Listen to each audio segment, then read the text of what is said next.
If every time you start to feel better, you do something, you find yourself straight back into post-exertional malaise or PEM, again, it can feel as if you're trapped in an endless cycle. You do some activity, you experience symptoms. You rest, you experience slight improvement. You do activity, symptoms again. And eventually you can become frightened of doing almost anything because you don't know how your body is going to respond. But here's a question I think is worth exploring. What if PEM isn't always just about the activity itself? What if we also need to consider what's happening to your whole system before, during, and after the activity? This includes your stress levels, your sleep, the pressure you were putting on yourself, what you expected would happen afterwards, memories of previous crashes after similar activities, and the amount of monitoring or worrying about what happened during or afterwards. None of this means PEM isn't physiological. It absolutely is. And I'm certainly not suggesting that you can simply think your way out of ME/CFS, long COVID, and related conditions. I'm suggesting something more interesting. Perhaps we need to look at the whole experience rather than just one variable, the activity. So let's start with what is rolling PEM. So PEM, post-exertional malaise, is one of the defining features of ME/CFS and is also experienced by many people with long COVID. For some people, there's a recognizable pattern. There can be a delay. Then symptoms increase. Eventually, you return towards your previous baseline. But rolling PEM can feel very different. You never seem to get that clean return to baseline. You start to feel slightly better. You do something, symptoms increase again. You rest, slightly improve, try something else, and then down you go again. And after a while, it becomes incredibly difficult to know what your actual capacity is. And understandably, you can become hyper aware of everything you do. Was that walk too far? Did I talk for too long? Should I have rested another hour? Have I ruined tomorrow? And then something else enters the equation, fear and uncertainty. Not because the illness is psychological, but because you've repeatedly experienced something unpleasant. And your brain and nervous system are designed to learn from experience.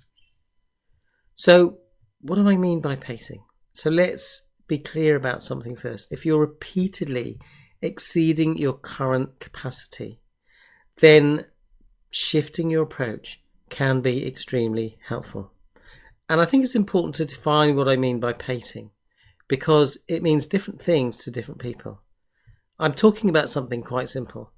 Having a sense of your current capacity and working within it when that's appropriate.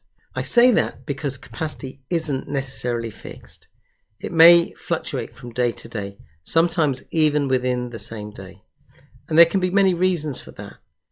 Previous activity, sleep, infection, nutrition, emotional stress, cognitive demands, sensory overload, and potentially the state of our nervous system. That's important because sometimes we talk about physiological capacity and nervous system regulation as though they're two completely separate things. I don't think they are. Stress physiology can influence multiple biological systems, including immune and endocrine function and processes involved in cellular energy regulation. So for some people, nervous system dysregulation may be one of several factors influencing the amount of capacity available in the first place. I'm not saying nervous system dysregulation explains ME/CFS for everybody. And I'm not saying that PEM, post-exertional malaise, is simply a stress response. I'm saying we're dealing with an interconnected biological system. And potentially some of the factors affecting that system are modifiable. Pacing doesn't have to mean rigid rules. Some people interpret pacing as establishing a fixed level of activity and staying at that level for prolonged periods. If that works for you, great. But for some people that can become frustrating because their capacity isn't the same every day. It certainly wasn't for me. At one point, on some days, I could comfortably walk for 30 minutes. On another day, perhaps because I'd experienced more stress or slept badly, my intuition might tell me 5 minutes is enough today. Or I might split the walk into smaller sections, for example 5 minutes, and do those throughout the day. That's what I mean by pacing. Responding intelligently to the capacity you have today, rather than necessarily following a rigid formula. If you think about it, that's what runners do. They discern what's an appropriate pace to go that is sustainable. And we're not only talking about physical activity. Cognitive, emotional, sensory and social demands all place demands on us. Sometimes pacing means doing less. Sometimes it means breaking something into smaller pieces. Sometimes it means pausing earlier, particularly if symptoms are starting to create fear and stress. And sometimes it means resisting the understandable temptation to catch up with everything the moment you have a better day. That's the classical boom and bust pattern. And that can really hinder your body's attempts to heal and recover. So do check out my videos on beating boom and bust on my YouTube channel. But this leads to a more interesting question. What exactly counts as exertion or load? Because the human body isn't a battery where walking uses 10% of energy, making dinner uses 5%, and when you reach 0, you crash. We're more complex than that. So the body doesn't experience activity in isolation. Imagine 2 apparently identical 20-minute walks. On the first one, you're somewhere you enjoy. You feel relatively relaxed. You're with somebody you trust. You're engaged in the conversation and what's happening around you. You might even notice a few symptoms, but they don't particularly concern you. You're not constantly monitoring your body. And when you get home, you think, that was nice. Now I'm going to pause, I'm going to regulate and recharge. Now imagine exactly the same 20-minute walk on another day. You've slept badly.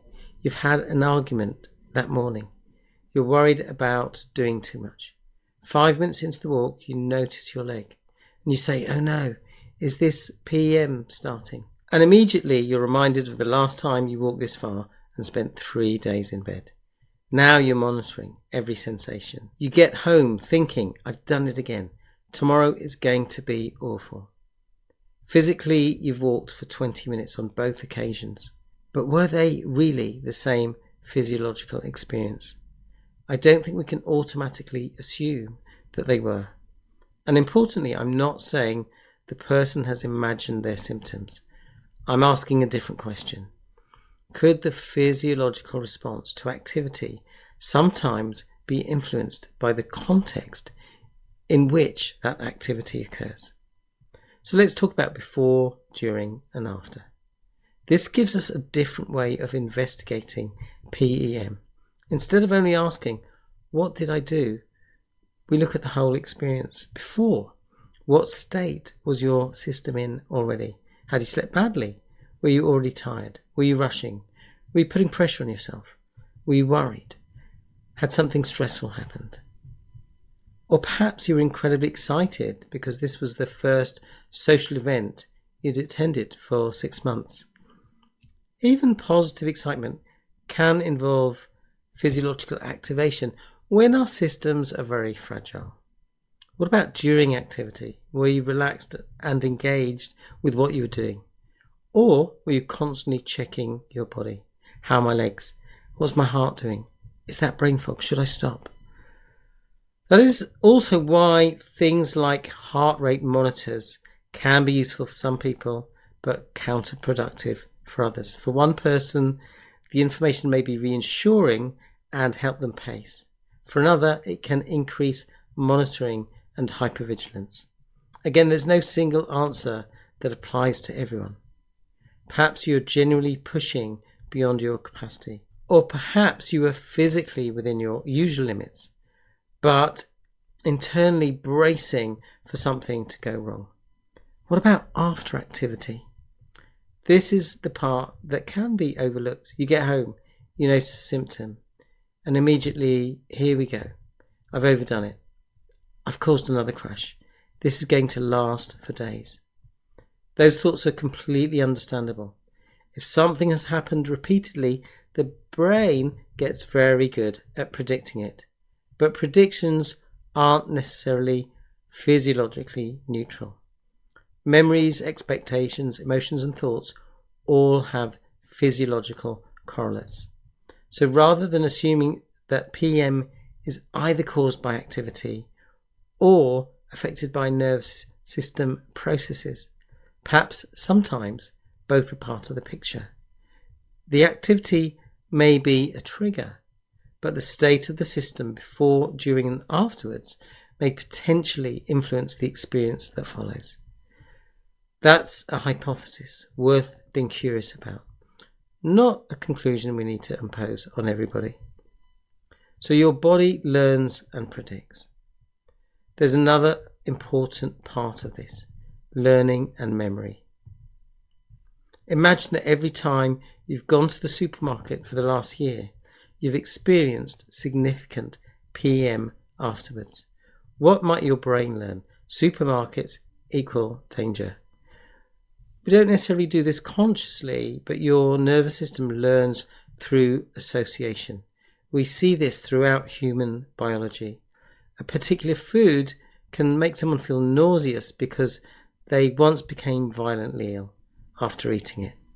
For a long time I couldn't drink red wine because I drank rather a lot on my way back from Barcelona on the train and was sick. And I didn't drink it again for about 20 years.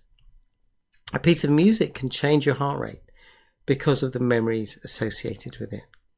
Someone who's been in a car accident may notice their body becoming tense when approaching a similar situation or even the same spot years later. The brain doesn't simply respond to what's happening. It also makes predictions based on what has happened before. So I think it's reasonable to investigate whether similar learning processes can sometimes become more associated with activity and symptoms.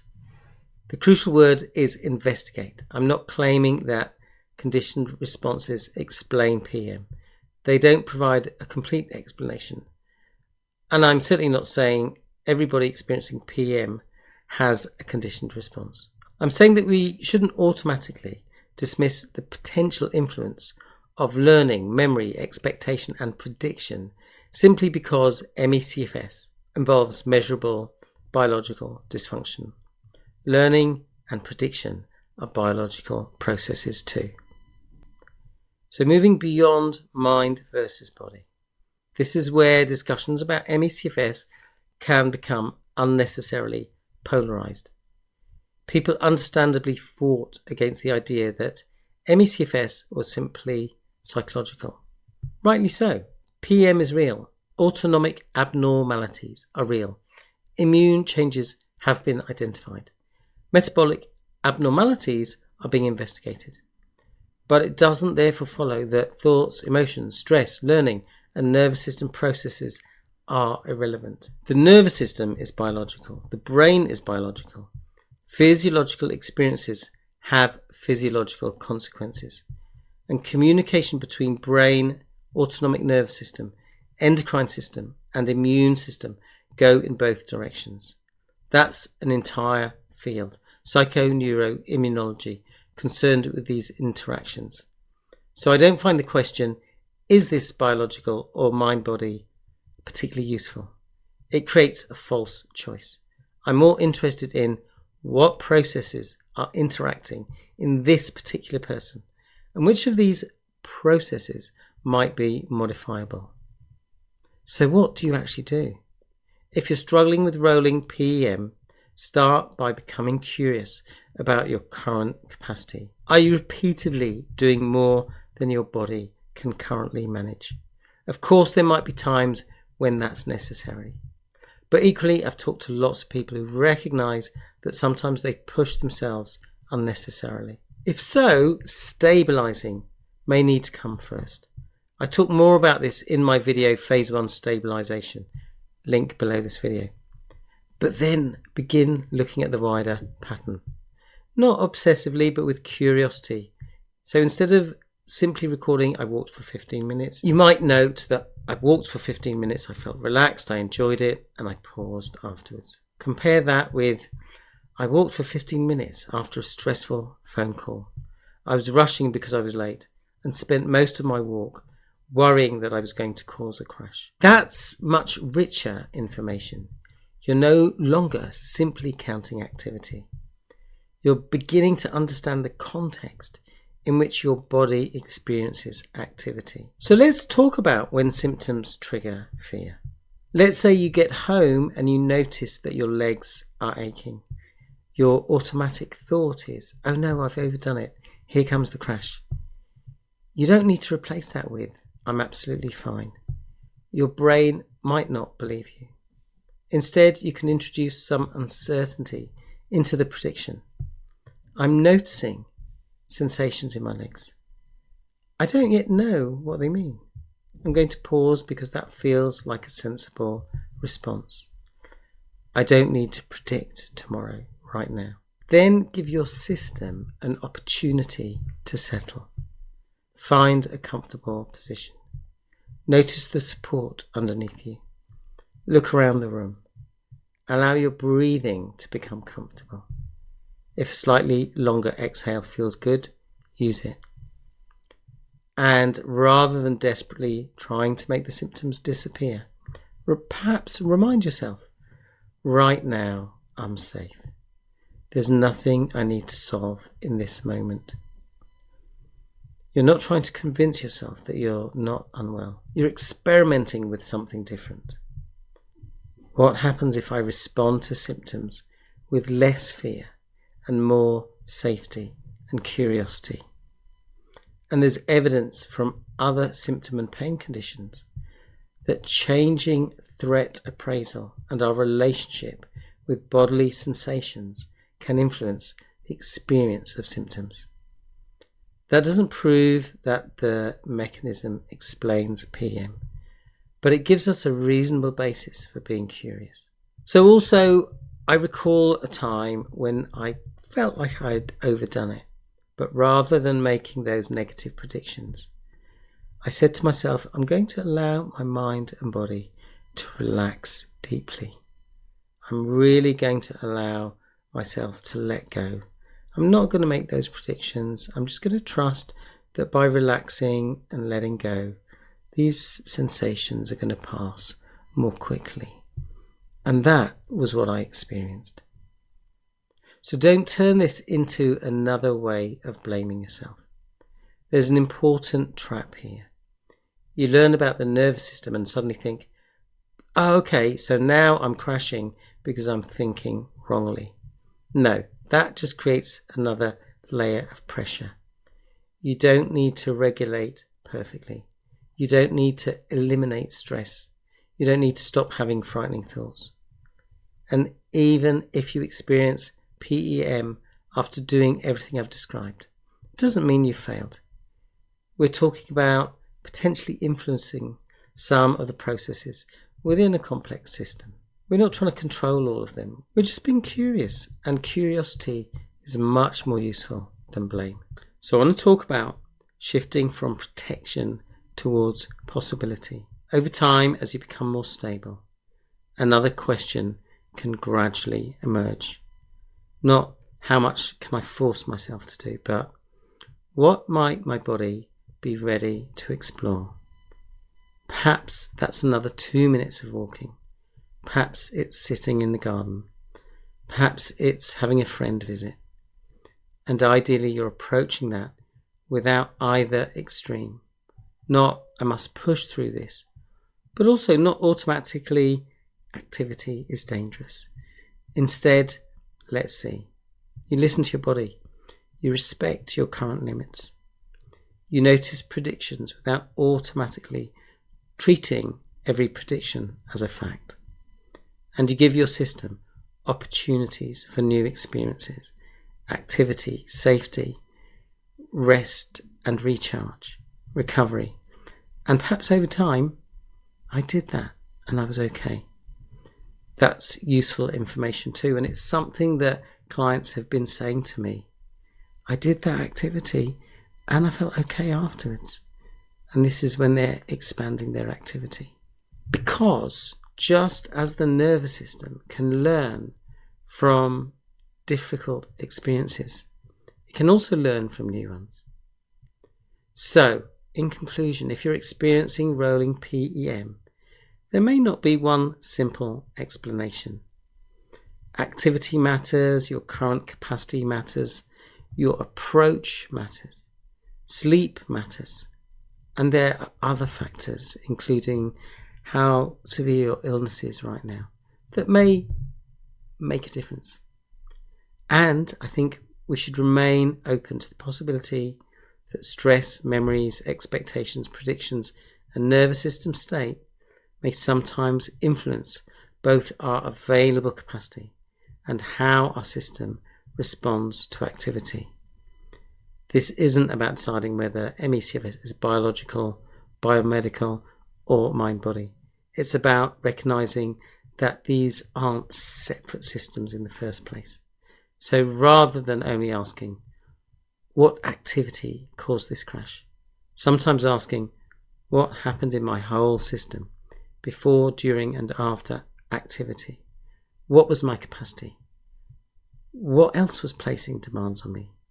What was I expecting? What was I remembering? How did I respond when symptoms appeared? That just gives us more information to work with. That may not give us all the answers, but it gives us more information to work with. And when you're navigating your way out of rolling PEM, I think that's a much more useful place to start. So thanks for watching. I'd love to hear what your takeaway is from this video, so feel free to leave a comment. If you found this video helpful, please hit like and subscribe. It really helps the content reach more people experiencing ME/CFS, long COVID, fibromyalgia, POTS and related conditions. And if you'd like support, there are links in the description to my free Facebook community, to the fortnightly resilience drop-in coaching. And if you want help now, you're welcome to book a free clarity call with me if you'd like help applying what I'm sharing to your situation. Keep going, you've got this. Dare to dream big dreams. Dare to take steps, no matter how small. Thanks for watching and see you in the next video.